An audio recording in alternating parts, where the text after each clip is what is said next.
Bạn ởក្នុងវីដេអូនេះខ្ញុំនឹងបង្ហាញបងប្អូនអំពី website មួយដែលបងប្អូនអាច download font បានស្រស់ស្អាតមានច្រើន font គ្រប់តម្រូវការរបស់បងប្អូនបាទតោះយើងចូលទៅមើលវីដេអូទាំងអស់គ្នាបាទ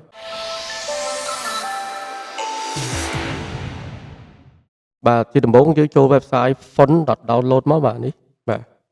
font.download បាទហើយអញ្ចឹងយើងចូលមក home វាមកបាទយើងនឹងឃើញផ្ទាំងបែបនេះបាទអញ្ចឹងយើងអូសមកក្រោមបាទនេះ font ដែលយើងចង់បានយើង download ទៅបាទអូខេឥឡូវ font នេះ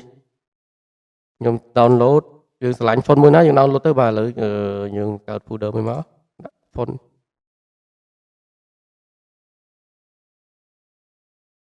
ហើយមានច្រើនបាទឥឡូវឧទាហរណ៍ថាឥឡូវបងប្អូនចង់ស្វែងរកវាក៏បានឥឡូវខ្ញុំចូលទៅ Canva ខ្ញុំយក font ស្អាតៗដើម្បីយកមកដាក់បាទឥឡូវឧទាហរណ៍ថាឥឡូវនេះអញ្ចឹង font នេះ font Anton បាទឥឡូវខ្ញុំ search download ហើយខ្ញុំ search បាទយើងចុច search មកបាទ Anton បាទគេនេះវានឹងចេញមកប្រភេទ font មិញហ្នឹងបាទអញ្ចឹងយើង download ទៅមានច្រើនបាទឥឡូវខ្ញុំឧទាហរណ៍ 3 4 ទៀតឲ្យបងប្អូនមើលហើយ font អីក៏មានដែរបាទវាខ្ញុំឃើញថាមានច្រើនខ្ញុំរក font ណាស្អាតៗនៅក្នុង Canva បាទគេឥឡូវមើលនេះបាទគេស្អីហៅនេះស្អាតអូខេឥឡូវខ្ញុំ search font នេះបាទ Lilita 1អូខេបាទឥឡូវខ្ញុំ search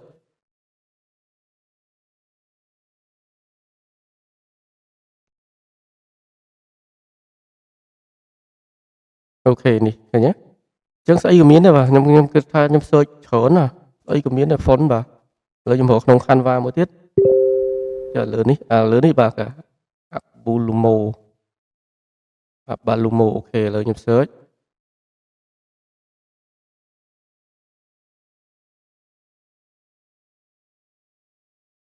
នេះបាទមានអូខេឃើញទេបាទ font ស្អីក៏មានដែរបាទឃើញច្រើនហ្មងបាទអញ្ចឹង download ទៅបាទនេះយើងមានតែ font នេះគឺជាមិនឲ្យយើង download ទេអត់មានពាក្យកន្លែង download បាទអូបាទនេះ download នេះបាទអូខេបាទអញ្ចឹងបងប្អូនចង់ search ស្វែងរកខ្លួនឯងបាទ font អីក៏មានដែរសម្រាប់យើងទៅដាក់ thumbnail សម្រាប់ design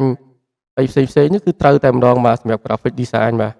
យើងអាច design មិនថាតែ graphic design ទេសូម្បីតែយើងវាយការងារទូទៅរដ្ឋបាលយើងចង់បាន font ស្អាតៗក៏អាចមាននៅក្នុងហ្នឹងដែរបាទ